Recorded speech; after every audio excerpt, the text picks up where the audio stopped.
Bonjour et bienvenue à tous sur le podcast Une page enchantée. Je suis Roxane, en quête de ma propre spiritualité et la compréhension de mon histoire. Je vous emmène dans mon monde, dans mon introspection, à travers la magie des mots et l'envie de partager. Axée autour de mes découvertes, celles qui m'entourent, mes lectures, vers mes réflexions et questionnements. Je partage avec vous mon chemin vers l'éveil et mes prises de conscience. Au-delà de notre première lecture, il y a celle entre les lignes, que l'on ne décrypte pas, mais que notre âme encode. Selon moi, faire un travail sur cet encodage permet une introspection et une connaissance de soi pour prendre de la hauteur. Je vous invite donc à me suivre dans cette folle aventure qui va vous permettre de rentrer en communication avec vous-même. Cette partie trop souvent dissimulée, pleine de richesses, qui ne demande qu'à éclore pour être pleinement vous-même.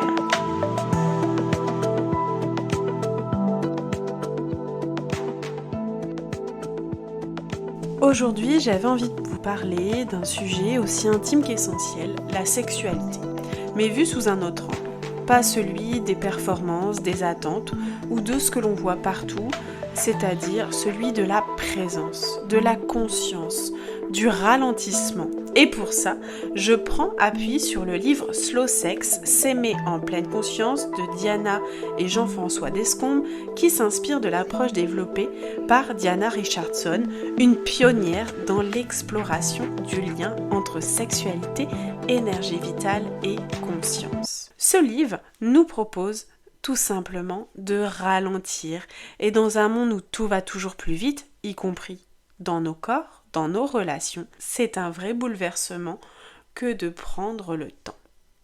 Dès les premières pages, le livre nous plonge dans l'univers du tantra en lien avec les enseignements d'Osho. Donc Osho, si vous faites des recherches, ça s'écrit O-S-H-O. C'est un maître spirituel indien et Osho a transmis une vision du tantra qui va bien au-delà de la sexualité. Pour lui, le tantra, la sexualité, c'est un art de vivre. C'est apprendre à vivre chaque expérience avec une intensité particulière, avec une présence et surtout sans jugement. Donc dans cette approche, la sexualité devient vraiment un espace où vous allez sacraliser la rencontre, mais j'ai envie de dire les rencontres. Il y a la rencontre avec soi et la rencontre avec l'autre. On a Barry Long, qui est un autre auteur cité dans le livre, c'est un enseignant australien qui a parlé de la sexualité comme un espace de vérité. Il invitait les couples à se libérer de la quête automatique qui est celle de l'orgasme, pour rentrer dans un amour vrai, un amour où l'on se donne sans se perdre et sans se fuir. Alors moi, personnellement, ce que j'ai trouvé assez magique et magnifique dans ce livre, c'est cette idée que le slow sex, c'est comme une danse, c'est-à-dire un mouvement lent, doux, une danse tout en sensualité, dans laquelle on ne fait plus qu'un, sans chercher à aller quelque part. On se découvre, on ressent et on prend le temps. Les auteurs parlent du moment présent, du retour au corps vécu de l'intérieur et du jeu des polarités entre le masculin et le féminin et surtout de cette détente. Alors dans ce podcast, je vais explorer avec vous tous ces points.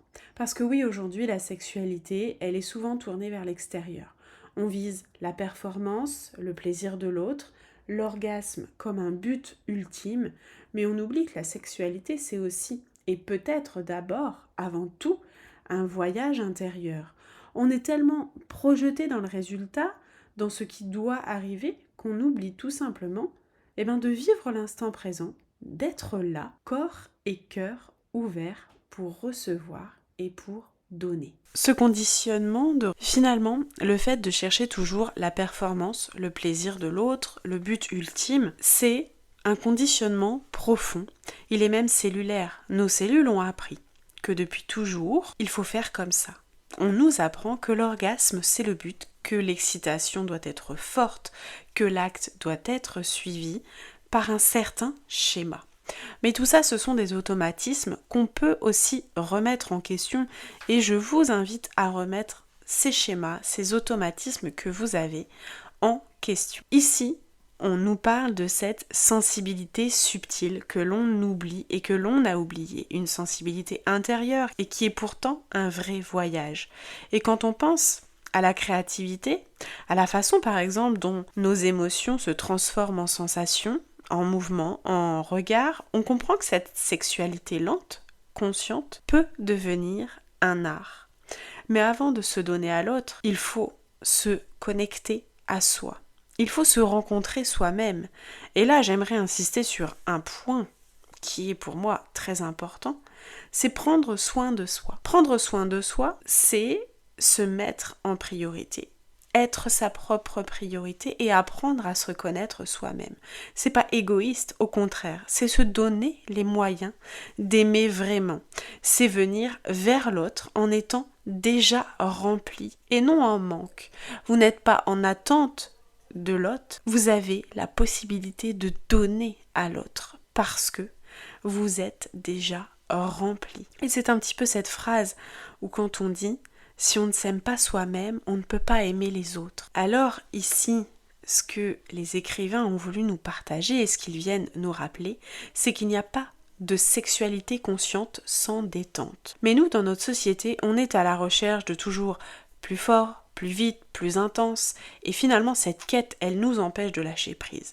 La détente, c'est une clé oubliée de notre sexualité consciente. Nos corps, avec le temps, je vous l'ai dit, ont appris à générer une excitation qui est très forte, qui est ancrée dans ce que l'on pourrait finalement appeler notre héritage sexuel. Et là, je vais ouvrir une grande parenthèse, mais qui me semble très intéressant à aller développer. Quand on parle d'hérédité sexuelle, de ce que notre corps a appris de génération en génération, il y a des mémoires qui se transmettent, consciemment ou non, dans nos gestes, nos peurs, nos blocages. Travailler sur notre hérédité sexuelle, c'est aller voir d'où viennent nos réflexes, nos attentes, nos silences, et surtout, c'est pour ne plus subir. Et justement, pour se libérer de cet héritage silencieux, il est essentiel de revenir au corps, car le corps, lui, il se souvient dans tous les cas, et parmi les zones clés où ces mémoires viennent s'ancrer, viennent s'enraciner et bloquer votre fonctionnement, ou en tout cas votre transformation vers une sexualité épanouie, c'est le plancher pelvien. Il joue un rôle fondamental. Alors, le rôle du plancher pelvien, c'est cette zone souvent méconnue et pourtant centrale dans notre sexualité. C'est la zone qu'on sollicite pour les femmes pendant l'accouchement, pendant la rééducation postnatale, mais chez les enfants dans l'apprentissage de la propreté et aussi dans le cas de trauma, d'abus ou de peur liées à la sexualité. Et se reconnecter à cette zone, c'est comme faire un scanner émotionnel de notre état intérieur. C'est pas un hasard si cette zone est très proche du plexus solaire où l'on stocke énormément d'émotions. Ils sont en lien. Se reconnecter ici, au plancher pelvien, c'est un peu comme faire un scanner émotionnel de votre état. Le plexus solaire, qui est un centre énergétique, un chakra où l'on stocke nos émotions non exprimées, nos tensions invisibles, parfois même nos traumatismes enfouis, est en lien direct avec notre plancher pelvien. Alors, il faut explorer ce lien entre mémoire héréditaire et corps finalement vivant. C'est entamer un véritable ici processus de guérison. Si votre bassin pouvait parler aujourd'hui, maintenant, tout de suite, mais qu'est-ce qu'il aurait à vous dire ? On rentre ici dans le siège de 2 chakras. Le chakra racine, qui va porter nos fondements, les mémoires familiales, parfois même des choses qui ne nous appartiennent pas, et, comme je vous l'ai dit, le chakra sacré, qui est le lieu du plaisir, mais aussi du déplaisir, du rejet, des blessures. Et ce chakra sacré, c'est aussi le lieu de notre créativité profonde, de notre rapport au désir, à la vie, à la sensualité et à l'art sexuel. Alors comprendre ce qui se joue, c'est se donner une chance de mieux se connaître, mais aussi de mieux connaître l'autre et accompagner. Accompagner notamment les plus jeunes dans cette exploration intérieure et relationnelle. J'aimerais du coup faire un petit détour que je trouve important parce qu'aujourd'hui on commence à parler de sexualité dans les écoles et souvent sous un angle très biologique. C'est une avancée déjà très très précieuse et je remercie les maîtres et les institutions et les instituteurs qui proposent de faire connaître aux enfants leur corps. Mais beaucoup d'adultes ressentent autour de cette transmission un certain malaise à l'idée d'en parler face aux plus jeunes. Or, c'est vraiment fondamental parce que le rapport à leur futur corps d'adulte, à leur futur corps sexualisé, à leur partenaire, mais à l'amour aussi d'eux-mêmes et des autres, ça commence maintenant. Dans un monde vraiment saturé d'images sexuelles, de publicités, de vidéos accessibles très facilement, donner une parole juste et sensible, c'est essentiel. Pour ça, on a aussi la littérature qui nous permet d'accéder à des choses beaucoup plus vastes et aussi qui nous permet d'avoir une base pour rentrer dans certaines discussions avec les enfants. On a par exemple le Zizi des mots et des émotions de Marion Guinness qui aborde la sexualité dès 6 ans et de manière émotionnelle, ou encore le grand mystère des règles de Jacques Parker. Donc là, ça sera plutôt dirigé pour l'adolescence. On a aussi le petit illustré de l'intimité en 3 tomes de Mathilde Baudy. Ces livres ont pour moi un super pouvoir parce que ce sont des super supports pour ouvrir la discussion. Surtout quand on ne sait pas par où commencer finalement. Parce que là, on va parler de transmission, on va parler de ce que nous, adultes, avons intégré aussi dans notre corps. Et parfois, on n'a pas toujours intégré les bons éléments. Et c'est bien aussi de pouvoir se référer à des supports qui sont dirigés pour les âges des enfants. Certaines personnes me diront non, je trouve que certains livres sont très poussés, je trouve que les images sont trop choquantes. Eh bien c'est ok, vous n'êtes pas obligé d'acheter ce livre ou alors d'y avoir accès dans une bibliothèque. Vous pouvez aussi prendre un autre genre de livre ou tout simplement le garder pour vous, ne pas le faire voir aux enfants, mais qu'il vous permet d'avoir des mots ou de remanier les mots à l'intérieur pour pouvoir avoir une discussion et amorcer quelque chose autour du rapport au corps, du rapport aux relations et du rapport à l'amour essentiellement. Et quand je dis amour, je parle pas de l'acte, je parle du sentiment, je parle des émotions, je parle du cœur. Nous sommes de toute façon constamment dans l'apprentissage et dites-vous que les enfants sont là pour apprendre. En plus, on leur fait apprendre la contraction, la tension, la retenue, notamment dans la zone du bassin, et cette zone, on l'associe par la suite à la sexualité, à la posture. Mais on oublie de leur dire quel est le centre de leur énergie vitale. Et c'est là qu'intervient aussi la polarité entre l'énergie masculine et l'énergie féminine dont je vais vous parler maintenant. Quand je parle de masculin et de féminin, je ne parle pas d'anatomie, mais bien d'énergie, et on est dans une approche tantrique ici. Dans ce système, les deux forces sont opposées, oui, mais elles sont surtout complémentaires et égales entre elles. L'une ne peut pas exister sans l'autre. Le masculin représente la dynamique, l'émission, l'action, et le féminin, lui, c'est la réception, l'écoute, l'ouverture. Et là où ça devient intéressant, c'est qu'en Occident, on a valorisé l'énergie du donner, celle qui agit, qui conquiert et qui est dans l'action. Mais recevoir, accueillir, ça a été trop souvent mis de côté, voire considéré comme une faiblesse, et pourtant recevoir, c'est une vraie force créatrice. Et c'est important dans notre rapport au corps et à la sexualité. Et je pense aussi que c'est un bon sujet, une bonne amorce pour discuter avec les enfants de ce rapport au corps et de l'anatomie, mais en valorisant l'énergie du donner et l'énergie du recevoir. Au-delà de cette polarité externe qu'on a visuellement par notre corps, il y a aussi une polarité interne qui est en chacun de nous, peu importe notre genre. Ces deux forces, le masculin et le féminin, coexistent, dialoguent, parfois s'opposent, et l'auteur du livre en parle très bien à travers un dessin symbolique. Il nous permet de visualiser le plus, la polarité masculine, localisée dans la poitrine chez la femme, et dans les organes génitaux chez l'homme. Et le moins, la polarité féminine se situe dans les organes génitaux chez la femme et dans la poitrine chez l'homme. Cette inversion symbolique explique certaines choses, et notamment les décalages dans l'excitation sexuelle, dans le rythme de l'éveil du désir. Chez la femme, par exemple, le cœur est directement relié au bassin. Donc pour accéder à une sexualité épanouie, il faut passer par l'ouverture du cœur. Là, je vous donne une vraie piste de compréhension. Plus on se connecte au cœur chez la femme, plus on s'ouvre à une sexualité profonde et alignée. L'auteur aussi va proposer dans son ouvrage plusieurs clés pour réapprendre à s'approcher, à se séduire, à s'aimer. Je ne vais pas tout vous dévoiler ici parce que si ça vous intéresse, allez le lire, allez lire ce livre. Je préfère partager ce qui a vraiment résonné en moi et l'un des éléments centraux, c'est le toucher.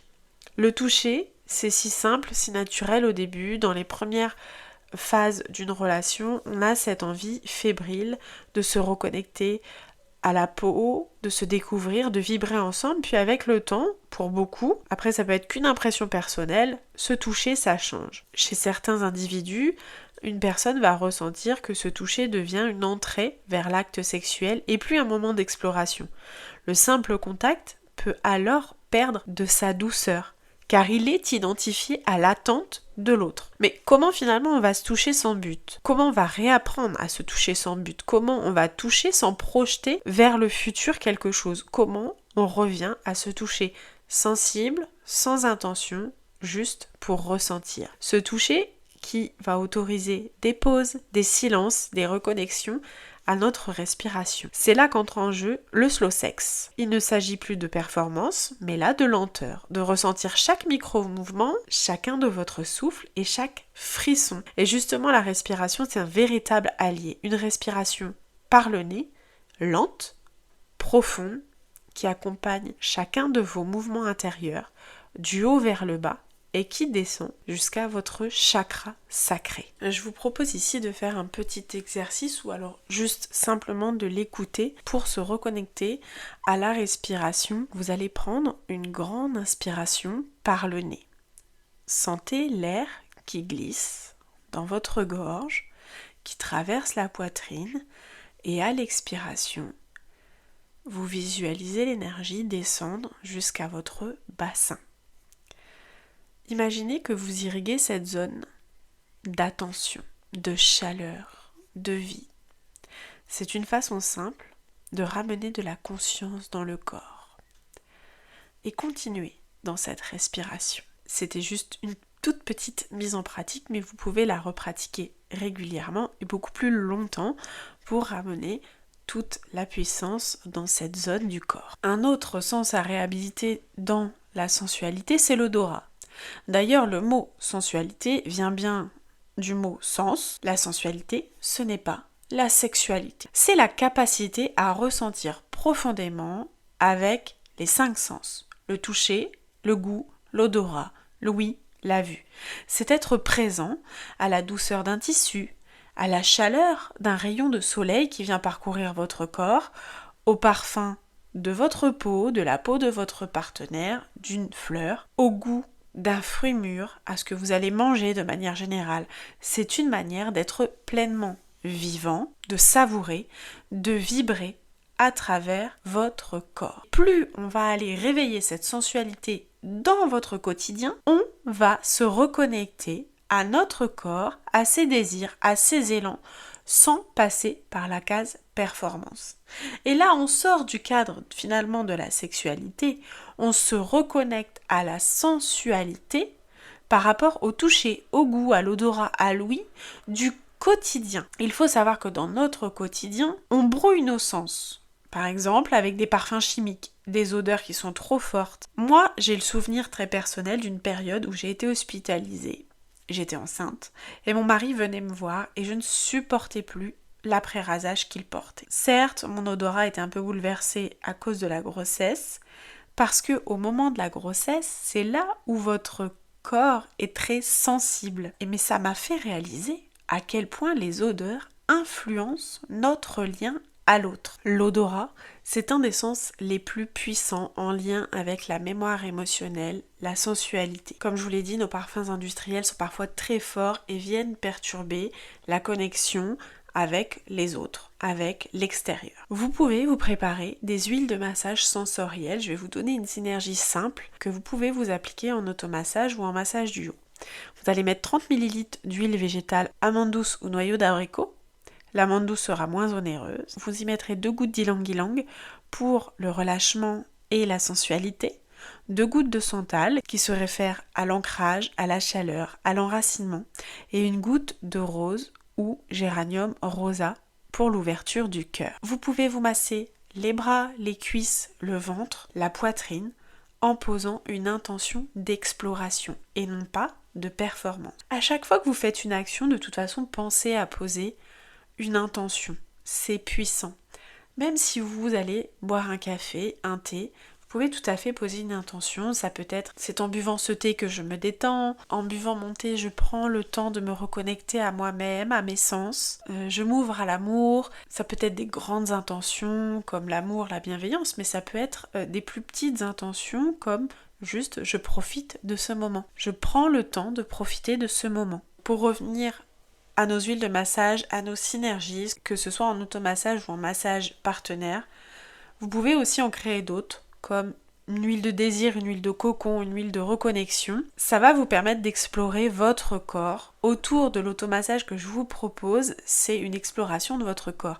Parce que comment accepter que quelqu'un explore votre propre corps si vous ne le connaissez pas? Si vous ne savez pas comment il réagit, ce qu'il aime, ce qu'il rejette, on peut commencer par des gestes simples. Effleurer la peau, sentir son propre parfum naturel, redécouvrir des zones sensibles, sans jugement, sans attente. L'homme est peut-être moins porté sur l'exploration de son corps. Parce que l'auteur aborde un point très justement, la pression portée par les hommes autour de l'érection. Le corps masculin, qui est trop souvent réduit à ça, tenir l'érection, conduire le rapport, assurer. On oublie finalement que le sexe masculin, lui aussi peut être abordé dans la douceur, dans la conscience et qui ne se résume pas qu'à une simple action. Notre ligne médiane, celle qui relie nos chakras, est un véritable axe énergétique. Elle concerne autant les hommes que les femmes et c'est notre fil d'alignement. Pourtant, on a hérité de tant de pression autour de la sexualité, l'homme qui doit être dans la maîtrise, dans la pénétration, dans la domination, et la femme dans la réceptivité passive, parfois même dans une forme de devoir conjugal. Et ce mot devoir, il est lourd de sens. Il raconte toute une histoire ancienne, patriarcale, dans laquelle la sexualité n'était pas une danse libre, mais un contrat à honorer, une obligation autour d'un lien d'affection. Alors quand on parle de sexualité, on oublie parfois que nos corps sont des archives et qu'ils portent des mémoires comme ce devoir conjugal. On porte tous en nous des mémoires, certaines conscientes, d'autres enfouies, et qui façonnent notre manière de vivre notre intimité. Il y a bien entendu l'éducation qu'on a reçue, ce que l'on a vu, ce que l'on n'a pas vu, les non-dits, les tabous, les expériences parfois douloureuses ou simplement décevantes, et tout cela va créer une empreinte, une sorte de programmation intérieure, ce que l'on appelle la mémoire cellulaire. Finalement, on pourrait même dire les mémoires cellulaires. C'est comme si notre corps, sans qu'on se rende compte, va reproduire des schémas pour se protéger, pour répondre à des besoins, mais qui ne sont plus actuels. Ça n'est plus à l'ordre du jour. Et c'est pour ça qu'on peut parfois ressentir certains blocages, des fermetures ou même des absences de désir sans forcément finalement pouvoir expliquer mentalement ou mettre des mots dessus.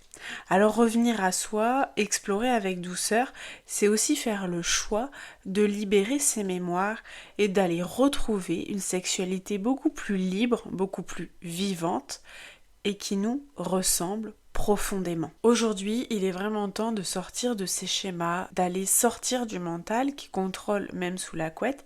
Et le slow sex, c'est faire l'amour sans savoir comment faire l'amour.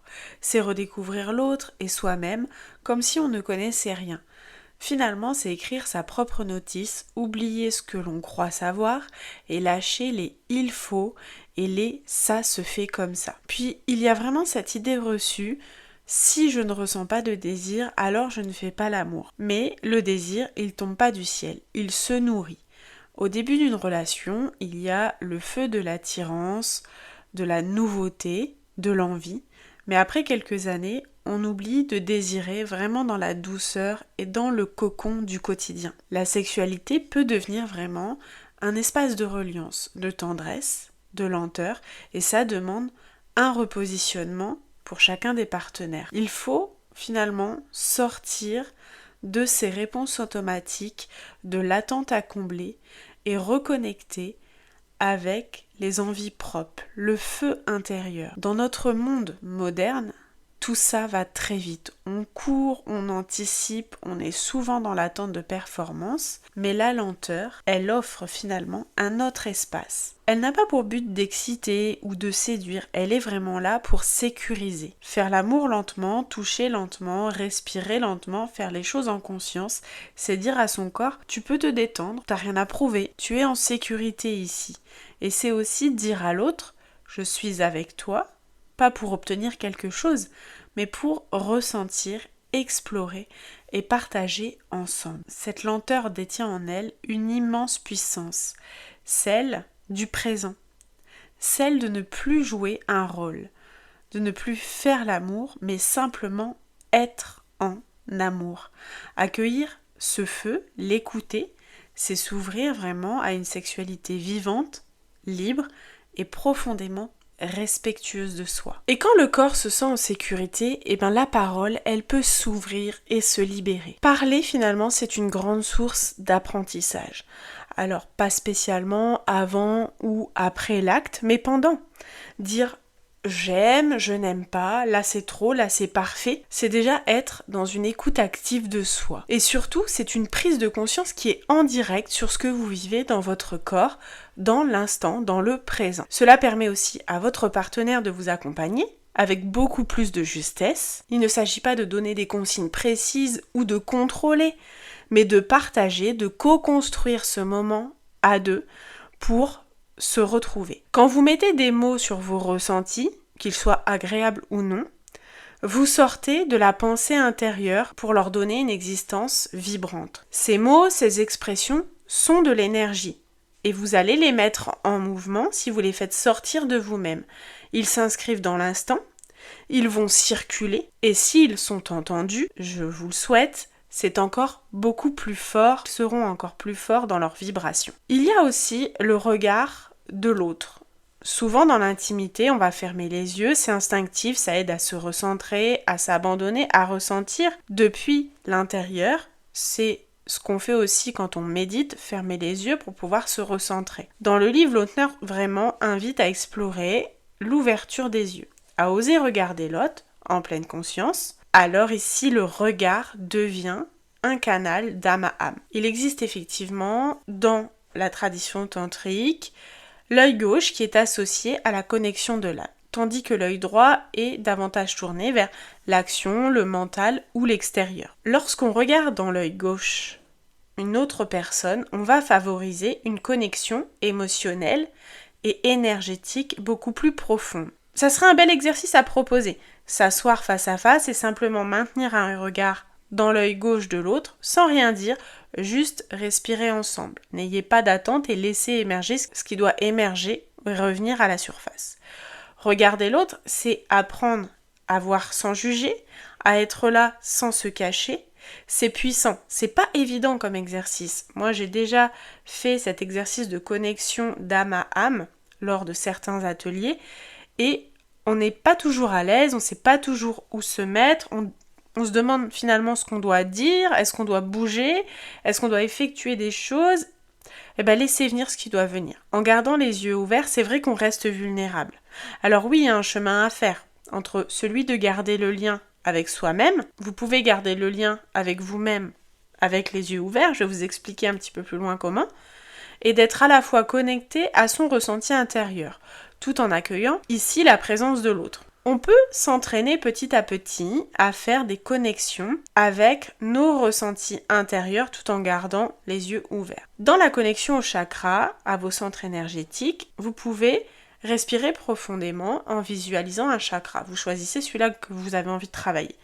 Vous vous concentrez sur ce ressenti physique dans cette zone en particulier. Puis, petit à petit, vous allez ouvrir les yeux et tenter de rester connecté à cette zone, à cette sensation. Si vous êtes tout seul, vous allez peut-être pouvoir ressentir des petits picotements, comprendre que vous vous centrez sur cette zone. Si vous êtes tout seul, ça sera sûrement beaucoup plus simple. Et vous pouvez faire ce même exercice tout en regardant votre partenaire. Ici, va se jouer un jeu d'équilibre entre l'intériorité et la relation extérieure.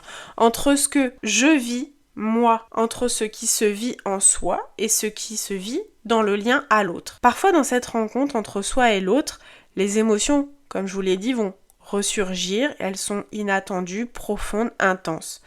Oui, la sexualité, ce n'est pas seulement un acte physique, mais aussi un espace émotionnel que vous créez ensemble. Il y a une phrase qui m'a marquée et je vais vous la citer. Si on veut vivre le couple dans un climat de paix, on doit apprendre à utiliser le canal sexuel pour l'amour et non pour se soulager de ses tensions émotionnelles. Et c'est vrai. Dans la sexualité, il y a souvent une forme de décharge émotionnelle très intense. C'est comme une énergie qui s'accumule, qui vient monter en nous, puis qui cherche à se libérer par le corps, et cela peut passer par des éclats de rire, des larmes, des moments très tendus, ou d'autres plus bruts, plus sauvages. Ça dépend comment vous les vivez. Mais quand on fait l'amour uniquement pour évacuer ces tensions, on ne vit pas vraiment la rencontre avec l'autre. On l'utilise, on vient utiliser l'autre comme un exutoire. Alors que si on apprend à être dans l'amour, dans la présence, dans la connexion, on vit l'acte sexuel avec sincérité, authenticité et surtout avec un naturel profond vis-à-vis de soi-même. C'est là que tout change, parce qu'on ne consomme pas l'autre, on le reconnaît. Je te vois. On crée un lien qui adoucit la vie quotidienne. Oui, la vie quotidienne, elle peut nous user. Elle crée des tensions, de la fatigue, parfois même de l'agacement entre deux partenaires. Mais si on entretient une sexualité totalement consciente, plus lente, plus profonde, à travers toutes les tempêtes qui peuvent nous traverser, les échanges vont devenir beaucoup plus calmes et plus lucides. Parce que le lien d'amour, il va s'élargir, il va être renforcé et vous allez venir l'alimenter, le nourrir avec cette qualité de sexualité. Au cours de toute cette lecture, il y a quand même une question que je vais venir soulever. C'est celle de l'homosexualité et plus largement celle des polarités énergétiques dans le couple. Les écrits parlent souvent de l'union du masculin et du féminin à l'intérieur de soi et de la complémentarité entre le pôle plus et le pôle moins. Mais qu'en est-il quand on est un couple avec un partenaire du même sexe ? Comment cet équilibre, ces polarités, quand on est en gros plus et moins au même niveau, font ? Comment ça s'équilibre ? Je me suis posé cette question. Moi, ce que je ressens, c'est que le slow sex, c'est pas une technique figée. C'est un chemin vivant à réinventer et on n'est pas là pour rejouer des rôles, mais pour explorer ce qui est juste pour nous, ici et maintenant. Alors, au gré de notre évolution, de nos prises de conscience, de nos ressentis et de notre vérité. Alors oui, que vous soyez un couple hétéro, homo, le slow sex, il s'adapte. Il s'explore et il s'invente. Il vous invite toujours à revenir à la présence, à la lenteur, à l'écoute, à ce lieu où l'amour circule librement, sans attente et sans pression. Alors voilà, ce que nous enseigne ce livre, ce que m'a inspiré cette réflexion, c'est qu'on a tous besoin de revenir finalement à une sexualité vivante, consciente, vibrante, mais surtout présente. Pas pour devenir parfait, mais pour être vrai. Ralentir, ressentir, se détendre, écouter son corps, tout cela peut transformer notre relation à l'amour, à soi, à l'autre. Si on prenait le temps de faire de l'amour une méditation. Dans cette écoute, dans cette lenteur, quelque chose se révèle. Ce n'est pas la performance qui nous relie, mais la vérité du moment partagé. Ce n'est pas l'image de soi qu'on veut offrir, mais l'être que l'on est, là, maintenant. C'est une autre façon finalement d'être en lien et d'être en vie. Dans la sexualité consciente, il n'y a pas de méthode, c'est pas un protocole à suivre, il n'y a pas d'étape, c'est vraiment une invitation, une ouverture à se rencontrer autrement, à s'autoriser, à ralentir, à ressentir, à sentir, à écouter vraiment ce qu'il se vit là et maintenant, à ne plus se cacher derrière des gestes qu'on a appris ou des rôles qu'on croit devoir jouer. Ce chemin, il demande vraiment du courage, le courage de dire « je ne sais pas », le courage d'être touché, pas seulement dans la peau mais dans l'âme. Le courage d'être vrai, même dans ses silences, même dans ses maladresses. Si la sexualité était un langage, pas celui qu'on parle avec des mots, mais celui qu'on murmure, avec le souffle, le regard, la vibration d'un toucher. Enfin, un langage qui ne cherche pas à performer, mais juste à rencontrer, à créer un espace de présence partagée où chacun peut se sentir libre, vraiment. Alors je vous laisse avec quelques questions à faire résonner en vous, si ça vous appelle. Qu'est-ce qui dans ma sexualité est vraiment à moi, m'appartient ? Qu'est-ce qui m'a été transmis sans que je m'en rende compte ? Interrogez-vous là-dessus. Est-ce que je me permets aujourd'hui de ralentir, de respirer, de dire non ou de dire oui pleinement ? Et si faire l'amour, c'était d'abord un acte d'écoute ? Qu'est-ce que j'aurais à écouter ? Je vous remercie grandement d'avoir pris ce temps pour explorer avec moi.